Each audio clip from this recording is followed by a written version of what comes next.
คนนอกไม่จะคิดว่าเยาวราชเป็นศูนย์กลางของความเป็นจีนทุกอย่างที่นี่เป็นจีนแต่จริงๆในสายตาของคนในอย่างผมเนี่ยเยาวราชจริงๆแล้วเป็นชุมชนผสมผสานเป็นมัลติคัลเจอร์นะครับจริงๆแล้วในพื้นที่เนี่ยมีทั้งความเป็นจีนเป็นไทยเป็นอินเดียแล้วก็เป็นยวนทุกสิ่งทุกอย่างเนี่ยผสมกันอยู่ในเยาวราชนี้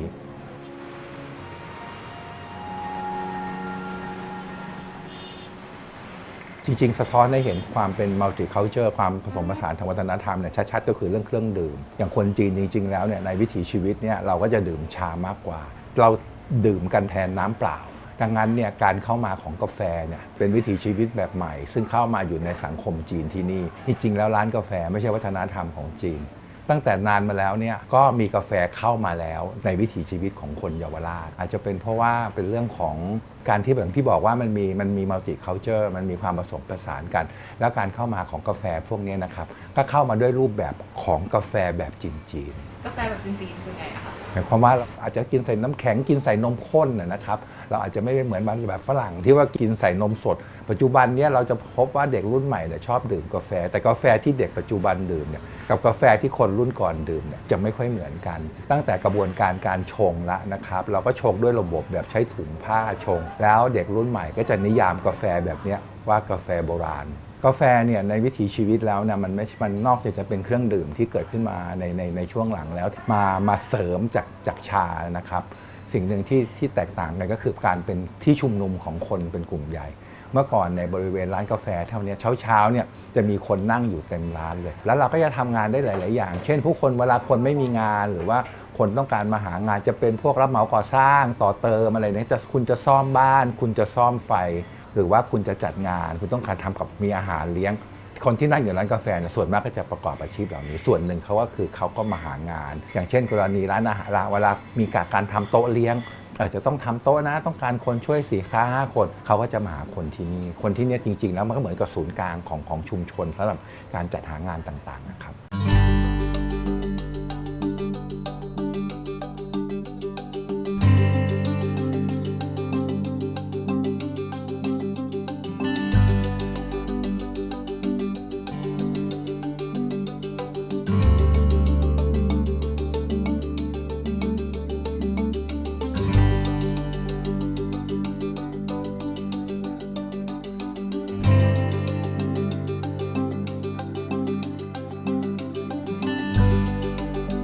แต่ก่อนลูกค้าเป็นพวกถิ่นฐานอยู่แถวนี้แต่ตอนนี้คนที่อยู่ที่ดีเก่าๆเขาย้ายไปอยู่ชานเมืองย้ายไปอยู่ตามลูกตามหลานแต่ก่อนหน้าตาแบบเห็นก็รู้เลยเป็นญาติกันอย่างนี้รู้จักกันเลยเฮฮาทักทายกันอย่างนี้ค่ะเวลาคนจีนอยู่กันเป็นชุมชนนะคะก็จะแบบสนิทกันบางทีเขาก็หัดพูดภาษาของเราก็หัดพูดภาษาเขาเพราะอาม่าไหหลำไงแต่มาอยู่ในถิ่นแต้จิ๋วแต่เราก็สามารถคุยกับแต้จิ๋วได้เพราะเราก็รู้เรื่องฟังรู้เรื่องภาษานี่อยู่นานๆเราก็จะเป็นเหมือนเขาไปเลยอย่างนี้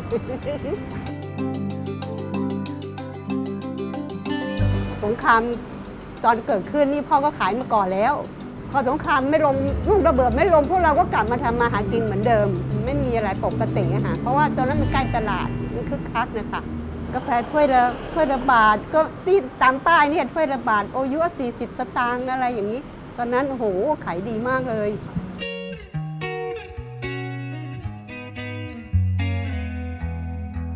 กาแฟก็คั่วสดใหม่ทุกวันแล้วก็มีสังขยาที่เราทำเองอะค่ะเป็นสังขยาไข่โบราณค่ะตั้งแต่สมัยสูตรอากง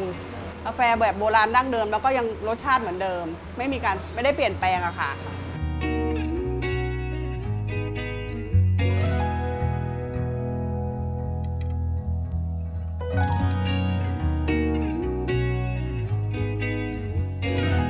เจน 2ก็ขายแบบคนจีนโบราณนะคะก็ปกครองแบบโบราณแต่มันเปลี่ยนแปลงกันตอนเจน 4เนี่ยค่ะเขาก็มีความคิดในการสร้างสรรค์แล้วก็มีจิตที่จะมาสานต่อเหมือนสานต่อกิจการของอากงตอนนี้รุ่น 4ก็มาพัฒนาจนมี Delivery มีออกตามบูธตามห้างด้วยนะคะเขาก็พยายามพัฒนาให้ดีขึ้นแล้วก็เพิ่มเมนูอาหารให้แบบทันสมัยอะไรอย่างเงี้ยค่ะมีโปรโมชั่นอะไรพิเศษให้ลูกค้า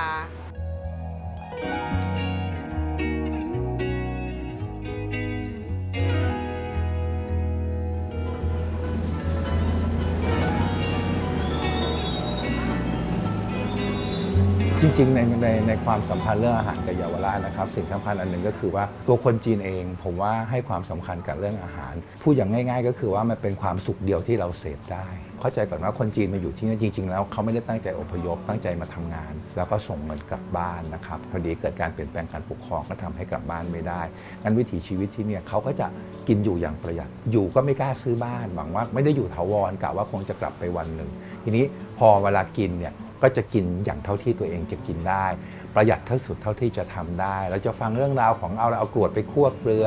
นะครับหรือว่ากิ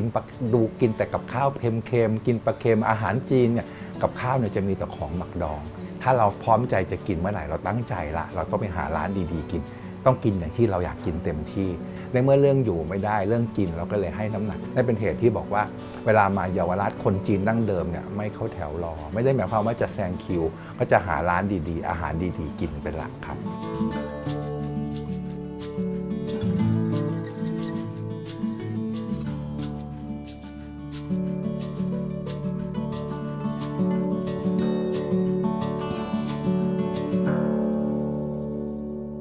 ร้านเริ่มแรกเดิมทีตรงนี้มันก็คือเหมือนเป็นช็อปเฮาส์แหละก็คือเป็นย่านที่แบบคนเดินพลุกพล่านซื้อของกันไปมาแล้วก็เคยมาเป็นโรงแรมมาก่อนเราพยายามที่จะหาบ้านเลขที่8เนอะประจวบเหมาะกับว่าเรามาเจอบ้านเลขที่8หลังนี้พอดีเราก็เลยทำเป็นร้านขนมขึ้นมาการตกแต่งภายในร้านเราพยายามที่จะแบบทำให้มันไม่โมเดิร์นมากเกินไปเพื่อทำให้ยังเบรนอยู่กับความเป็นเยาวราชอยู่สังเกตจากการตกแต่งเราก็จะใช้อิเลเมนต์บางอย่างที่มันมีความเป็นคนไทยเชื้อสายจีนที่เคยใช้มาก่อนเช่นพื้นหินขัดหรือว่าประตูซุ้มที่เราเลือกใช้หินขัดเป็นตัวให้มันดึงความเป็นจีนออกมาอะไรอย่างเงี้ยค่ะเล็กๆน้อยๆด้วยความวินเทจเครื่องถ้วยชามจีนอะไรที่เราสามารถหาได้จากโดยรอบเนี่ยแหละเอามาเป็นเดคอเรชันของร้านในเรื่องของเมนูก็เหมือนกันก็ยังคงคอนเซปต์เดิมคือทำให้มันดูยังมีความใหม่ผสมกับความเก่าอยู่โดยที่เราหาตรงกลางว่าเรื่องของ texture ก็ต้องแบบเข้าถึงคนรุ่นใหม่นะเรื่องของการใช้สมุนไพรก็ต้องทำให้มันง่ายสำหรับทุกกลุ่มทุกฐานลูกค้าอะไรอย่างเงี้ยค่ะก็เลยเกิดมาเป็นเมนูทุกวันนี้ส่วนตัวที่เราพยายามที่จะดึงเอาความเยาวราชขึ้นมาก็จะมีตุ๊กน้ำใบบัวบกลาเต้ที่เวลาเรามาเยาวราชเราก็จะเห็นมีขายน้ำใบบัวบกอะไรเงี้ยเราก็รู้สึกว่ามันยากสำหรับคนวัยรุ่นอะไรที่จะกินเราก็เลยเอามาทำเป็นแบบผสมนมให้ทานง่ายขึ้นอะไรอย่างเงี้ยค่ะอันนี้ก็เป็นคอนเซ็ปต์ของเมนูของร้านค่ะหุ้นส่วนที่มันรวมตัวกันเนี่ยมันเจอกันได้ยังไงทำไมถึงทำงานด้วยกันโอเคถ้าพูดถึงหุ้นส่วนจริงๆเรามีทั้งหมด5หุ้นส่วนเนาะก็มีส่วนของการเป็นเพื่อนกันด้วยแล้วบางคนก็เป็นแฟนกันอะไรเงี้ยก็มาเริ่มทำบิสเนสร่วมกันอะไรเงี้ยตอนแรกก็ทำเล่นๆแหละแต่ว่าไปมารู้สึกว่าเราชัดที่คอนเซ็ปต์มันก็เลยไปต่อได้ตามระยะเวลาแล้วคนก็พูดถึงต่อกันอะไรเงี้ยอย่างส่วนตัวเก๋เองก็คือจะดูในเรื่องของเรซิปีอาหารอะไรเงี้ยมันก็มีโจทย์มาอยู่แล้วว่าเราควรที่จะทำอาหารอยู่ในขอบเขตแบบไหนอะไรเงี้ยที่เราจะไปได้ถึงแล้วยังคงความเป็นคอนเซ็ปต์เดิมอยู่ว่าอะไรเป็นอัตลักษณ์และเสน่ห์ของโซนนี้ค่ะสำหรับเราเองความเสน่ห์ของเยาวราชเนอะมันคือเดสตินีของคนที่จะมาหาของกินหาความอร่อยเป็นเดสตินีของสตรีทฟู้ดซึ่งส่วนตัวเรารู้สึกว่าการมาที่นี่มันคือการได้ explore อาหารใหม่ๆไม่ว่าจะเป็นอาหารที่มันมาจากเรซิปีของคนไทยเชื้อสายจีนที่เอาออกมาขายอะไรเงี้ย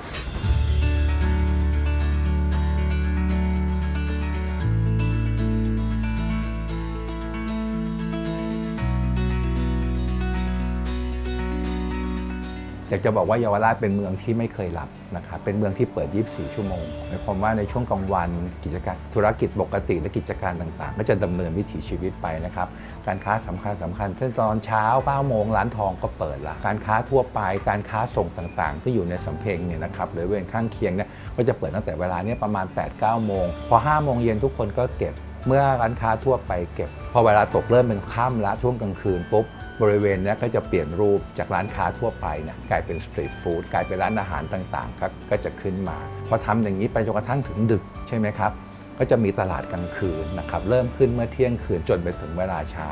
อยากจะบอกว่าเมืองนี้เป็นเมืองที่ไม่เคยหลับครับแล้วแต่ว่าเราจะมาเที่ยวในลักษณะแบบไหน